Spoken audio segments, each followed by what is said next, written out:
Bonjour à toutes et à tous et bienvenue dans l'émission 100% Paris Turf. On va analyser la très belle réunion de dimanche sur les l'hippodrome de Vincennes avec bien évidemment le prix de France, mais d'autres groupes sont au programme, dont le prix Ovid Moulinet avec Joshua Tree. Et bien évidemment, on va analyser cette épreuve avec deux des meilleurs pronostiqueurs de France, en tout cas de Paris Turf, ça c'est sûr. Cédric Bloquet en haut à gauche. Bonjour Cédric. Bonjour François, bonjour à tous et bonjour Bruno. Et Bruno Jolivet, qu'on ne présente plus non plus. Bonjour Bruno. Bonjour François, bonjour Cédric et bonjour à tous.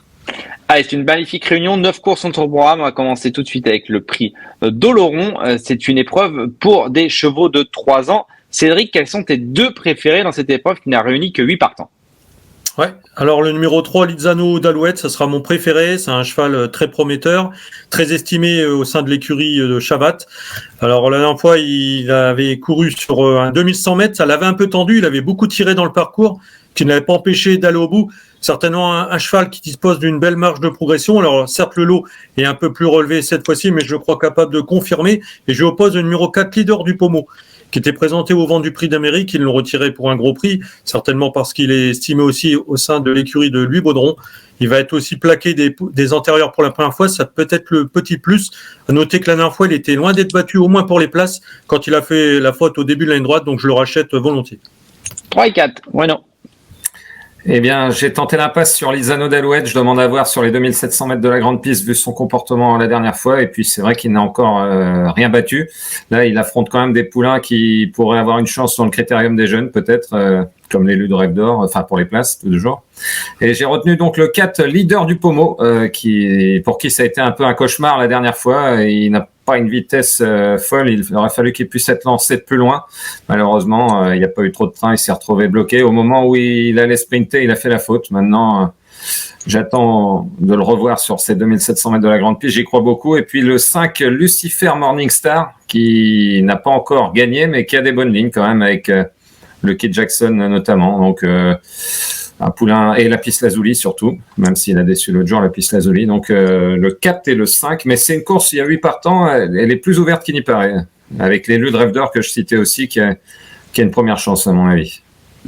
On passe à la deuxième, c'est le prix Louis Lebourg. C'est le premier groupe de la journée, un groupe trop monté pour des 4 ans. Bruno. Ouvert là aussi, malgré les 9 partants. Le 5 Condor m'a beaucoup plu cet hiver. Il avait certes été battu par Kelly de Banville pour ses débuts au niveau groupe, mais il courait un peu rapproché là entre les deux tentatives. Il a couru à l'attelé, pas mal d'ailleurs. Il marchait 13 effractions sur 2850 mètres. Donc là, il revient dans sa spécialité de prédilection et il peut prendre donc sa revanche sur Kelly de Banville, qui avait toutefois fait un truc l'avant-dernière fois. L'autre jour, elle a été obligée de venir un peu vite en montant. Elle a légèrement calé, mais si elle vient dans le dernier tournant, elle peut renouer avec la victoire. Mais il y a aussi, comment dirais-je, Kyriel Devo qui sera redoutable. Donc 5 et 6, si j'ai bien compris. C'est ça. C'est ça. Cédric. Ouais, je vois que Bruno n'a pas fait confiance à ma favorite, le numéro 9, Kyriel Devo, qui était déjà ma favorite dans le prix de Vincennes, où elle avait fait un truc ce jour-là. Moi, pour moi, Kyriel Devo est sans doute la plus douée du lot. Elle vient de gagner avec un certain brio sur un 2100 mètres. Elle sera encore mieux là sur 2850 mètres grande piste. Et en plus, on l'allège encore un peu plus des postérieurs. Ça peut peut-être lui permettre de franchir un palier supplémentaire. À noter que le jour où elle avait été battue par Condor et Kelly de Banville, elle s'était quand même beaucoup dépensée dans le parcours ce jour-là. C'était un peu logique qu'elle coince dans les 100 derniers mètres. Moi, je la crois capable de poursuivre sur sa lancée. Et en deuxième position, j'ai placé le numéro 5, Condor. C'est sans doute une course qui a été visée, il vient de se préparer à l'attelé. Mais c'est pareil, Condor, il n'a pas non plus une marge de folie. Attention au numéro 6, Kelly de Banville. A priori, la victoire devrait se jouer entre ces trois-là. On passe au prix de France, le tiercé écarté quintet plus, le top 5 du jour. Dans l'épreuve reine, on retrouve beaucoup des concurrents qui ont participé au prix d'Amérique. Les Jeunes Race, il y a 15 jours.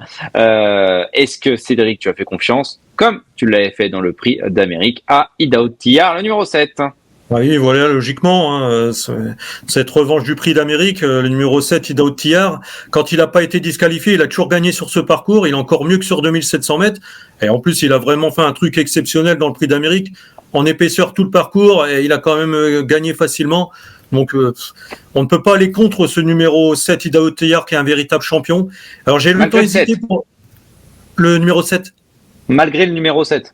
Ah, malgré le numéro 7, non, mais ça. c'est un cheval qui est capable de tout faire, il est capable de partir ou d'attendre, il est complet, donc non, ça aucun problème ce numéro 7. Alors par contre, pour la deuxième place, moi j'ai longtemps hésité. J'avais déjà placé le numéro 18 Gone Boy, deuxième de mon prono dans le Prix d'Amérique. Donc je lui fais à nouveau confiance, c'était l'énorme note ce jour-là, il a fini à 200 à l'heure. Alors il va falloir composer avec son numéro 18, je pense que Romain Dorieux va certainement tout reprendre au départ, il va attendre qu'un Vacon se forme ensuite. Il va être dépendant du parcours, mais il a tellement fini vite ce jour-là. J'avais hésité avec le numéro 4, 8 Oisas, qui a bien couru lui aussi dans le Prix d'Amérique. Alors lui, par contre, il retrouve vraiment son parcours de prédilection. C'est pareil, il a quasiment jamais déçu sur les 2100 mètres de la grande piste. Il a déjà gagné ce Prix de France par le passé. Attention, il revient au top, donc un choix un peu cornélien entre ces deux. Bueno, il doit Oui, il doit tiers. Quelle originalité. Non, mais même s'il a gagné un groupe 1 sur 3000 mètres, c'est vraiment dans le registre de la vitesse qu'il est le plus impressionnant. Donc, le numéro 7, il peut bondir derrière la voiture. Il n'y a pas de problème. Il va vite effacer ce numéro-là, je pense. Et puis, le 18, Go On Boy.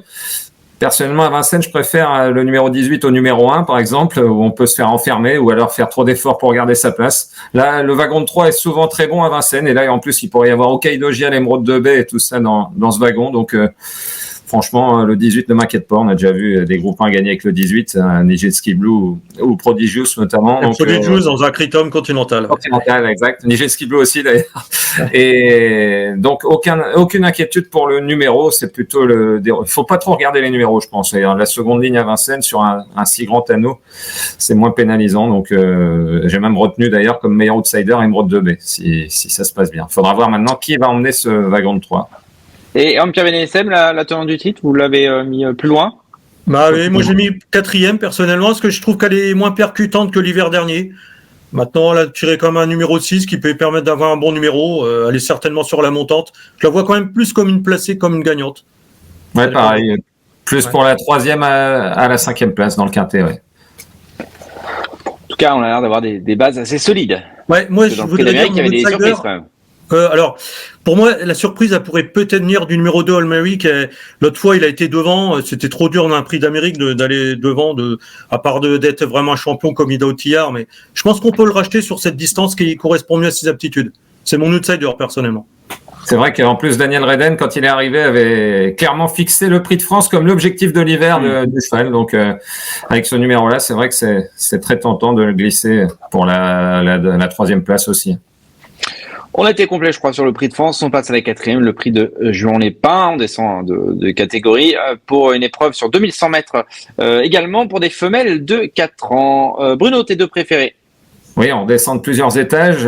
J'ai fait confiance à la jument de classe du lot, même si elle n'a pas été très convaincante dans ces deux parcours de remise en route. Le 11, Ilouane du Vivier, qui va réaliser normalement la meilleure saison. Alors, est-ce qu'elle sera assez prête? C'est l'interrogation maintenant. Sébastien Arnaud la présente dans sa meilleure configuration, plaquée des antérieurs et déférés des postérieurs. Et puis le 8, Isis de la Ferme. Alors, elle a été deuxième d'Icône d'Avenir, donc qui aurait une toute première chance, qui serait même un peu déclassée dans ce lot-là.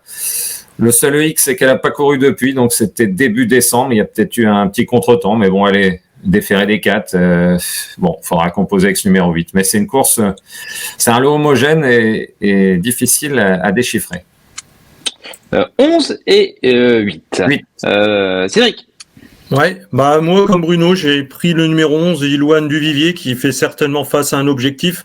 Elle va être présentée dans sa ferrure de compétition. Maintenant, je suis pas sûr qu'elle ait quand même une marge de folie. Elle avait été battue à la régulière l'année dernière, après avoir aligné plusieurs victoires. C'est un peu un choix par défaut. Et ensuite, j'ai placé le 4, Iliad Durzi, qui va être drivé par Mathieu Abrivard. La dernière fois, c'était son mentor Michel Lenoir. Elle les a transpercés pour finir. Bon, c'était pas un gros lot ce jour-là. Peut-être mieux en attendant cette jument-là, une grande action. C'est des juments, ça va jouer au parcours, je pense. Attention aussi au 5 Ignam de Blé, qui est plus une droitière, mais qui a montré de sérieux moyens en province. Une course ouverte. La 5e également semble assez ouverte, c'est le Prix des Vosges. C'est 2850 mètres des chevaux d'âge, 7 ans et plus. Cédric, tes deux préférés? Ouvert pour la victoire, je crois pas. Là, j'ai pas hésité une seconde en me plaçant le numéro 12, Im du Gers en tête. Il vient de gagner avec brio. Ce parcours-là, il a déjà plusieurs victoires. Ils sont pas nombreux devant. Je pense qu'ils vont avoir du mal à lui résister. Donc pour moi, Il n'y a pas hésité avec ce numéro 12 du Gers. Et en deuxième position, j'ai placé le 5, Harry Coyer, qui vient de s'imposer en Belgique. On connaît aussi sa qualité sur notre sol. Il dispose d'un engagement idéal pour son retour à Vincennes. Déféré des 4 pieds, il n'a pas souvent déçu. C'est un cheval quand même qui fait toutes ses courses. Je pense qu'on peut le prendre en deuxième base, ce numéro 5. Voilà. Moi, j'ai pas hésité non plus pour la victoire et avec le 5, Harry Coyer, qui l'hiver dernier luttait. Ah, donc on pouvait hésiter alors, j'ai raison. La victoire va se jouer entre ces deux-là, ouais, normalement. Mais j'ai pas trop hésité. Vu qu'Harry Coyer, quand même, l'hiver dernier, faut se souvenir qu'il luttait sur 2100 et sur 2007 avec Harlem Debussy à poteau égal. Il a marché 12-8 sur le parcours. Donc, bon courage pour lui rendre la distance. Même si c'est vrai, Cédric l'a dit, qu'ils ne sont que 5 devant. Mais il est capable, s'il le faut, d'aller devant, lui. Il n'y a pas de problème. Donc, il a aussi lutté avec Hamilton Duham. Donc, je pense que Hymne du Gers aura du mal à lui rendre la distance s'il fait sa meilleure valeur. Et j'ai évidemment retenu en deuxième position Hymne du Gers, qui a fait très belle impression l'autre jour. On notera qu'il ne sera pas drivé par Jean-Michel Bazir, qui est suspendu. Il est suspendu, Jean-Michel Bazir, mais pas dans la prochaine, dans le prix au Vimonesque. Au trot, il peut courir les courses de groupe. Et je crois d'ailleurs qu'il va même gagner la prochaine. Alors, je tente un pronostic, mais je mettrai bien Joshua Tree dans le prix au Vimonesque. Qu'en penses-tu, Bruno? J'espère que vous ne l'avez pas arrêté. Là. Ah, c'est clair. On va me retrouver après. On attend tous avec impatience le match à venir plus tard et peut-être avant la fin du meeting avec Idaho Tillard. Ce sont les 2 meilleurs chevaux français. Évidemment, ça paraît lui tendre les bras. Il n'y a pas les étrangers. Il y a 9 partants. Maintenant, oui, Joshua Tree, c'est l'épouvantail. Et puis le 8, Josh Power. L'autre jour, ça s'est mal passé, mais il n'a surtout pas démérité jusqu'au bout. C'est le gagnant du Critérium des 4 ans. Donc là, un jumelé sur le papier qui paraît caisse. Mais bon, il faut toujours se méfier de ce genre de course. Cédric. Ouais, moi je suis pas tout à fait d'accord. Alors, évidemment, on va pas revenir sur le 9, Joshua Tree, qui sera le grandissime favori et très dur à battre. Par contre, moi j'ai placé le 6, Justin Bold, en deuxième position. Il a été malchanceux la dernière fois et s'il avait pu s'exprimer plus tôt, il serait certainement venu titiller le pensionnaire de Jean-Michel Bazir. Alors je dis pas qu'il l'aurait battu, mais il aurait fini plus près de lui et apparemment l'entente avec Yoann Le Bourgeois, ça s'entend très bien, car déjà le coup d'avant, il courait bien. Moi, je pense qu'il est capable de battre Josh Power comme il vient de le faire. Même si c'est vrai que Josh Power n'a pas eu un parcours favorable la dernière fois. Et il lui avait laissé une chance dans le Critérium des 4 ans. Pardon, attends Bruno, j'ai pas compris. Et il ne lui avait laissé aucune chance, même s'il avait supporté le poids de la course. C'est vrai, Justin Bold dans le Critérium des 4 ans. Ouais. Après, les chevaux évoluent. On enchaîne sur le prix de Rouen, la 7e, une épreuve intéressante. C'est une épreuve européenne, un groupe 3 pour des chevaux de 6 ans. Est-ce que c'est simple cette épreuve-là, Bruno? Non, Cédric. Est-ce que c'est simple? Disons qu'il y a un cheval qui paraît au-dessus des autres. C'est un cheval très dur. À la lutte et tout, il l'a prouvé. Ce parcours de tenue, c'est parfait pour lui. C'est le 12 Indigo de Fontaine. Maintenant, son partenaire habituel, Alexandre Brivard, qui est blessé, va être remplacé par son frère Léo. C'est le seul petit, mais je pense qu'il devrait assurer l'intérim sans problème. Et son éternel rival, le 11 Hibiscusman. Alors, il lâche rien, ce cheval-là, dans un parcours. Il a déjà battu Indigo de Fontaine, c'est Tanguin. À Vincennes, ça sera un peu plus dur pour lui de prendre sa revanche, mais il devrait encore lutter pour les premières places, ce petit dur Hibiscusman. 12-11, Bruno. Moi, j'ai retenu une jument qui va effectuer ses débuts en France, qui est une des tops de sa promotion en Suède, Felicia Z, le 14, avec Yoann Le Bourgeois. Elle a quand même des lignes avec des Grid Skills, Glamorous Rain, qui sont des juments qui pourraient courir le prix de France, ou au moins le plateau de Gravel. Elles ont le double de gain de ces chevaux-là. Donc, j'ai vu qu'elle avait prouvé sa tenue sur les 2640 mètres en Suède. Je suis très impatient de la voir à l'œuvre dans cette course, des ferrés des 4 pieds. Moi, j'ai regardé ses vidéos en Suède. Elle m'a pas laissé une impression phénoménale, quand même. Elle a notamment été largement battue par Deerfriend qui lui a tourné autour dans le parcours. Elle avait fini courageusement, donc à voir sur un parcours de tenue de la grande piste. Je te laisse pas. Ouais, mais je n'ai pas trop d'inquiétude. Et le 11 Hibiscusman qui est lui un véritable rock, qui je pense peut prendre sa revanche dans cette épreuve sur son grand rival Indigo de Fontaine, étant donné que c'est vrai que depuis l'accident d'Alexandre Brivard, on sent un petit peu l'écurie de Laurent Brivard moins performante. Donc, c'est un pari. Maintenant, évidemment, Indigo de Fontaine est un trotteur de premier plan. Et Léo Brivard avait gagné, d'ailleurs, la seule fois qu'il l'avait drivé en province en début de carrière. Donc, les deux Français, là, indissociables contre cette nouvelle venue. La Suédoise. On passe à la 8e, le prix de Bouguenais. C'est une épreuve au trou monté pour des 5 ans. Bruno.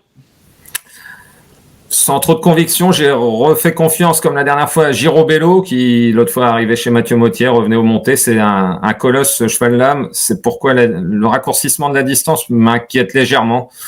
Maintenant, bon, allez, on va miser sur le savoir-faire de Mathieu Mottier pour lui donner le meilleur parcours possible. Et puis le 14, Jikita Melrick, qui cherche son jeu en remontée. Elle a que des bonnes perfs dans cette spécialité. Elle a notamment été deuxième d'une jument très estimée par la famille Lévesque, Jasmine Denevy, qui a couru ce classique par la suite. Donc 10 et 14.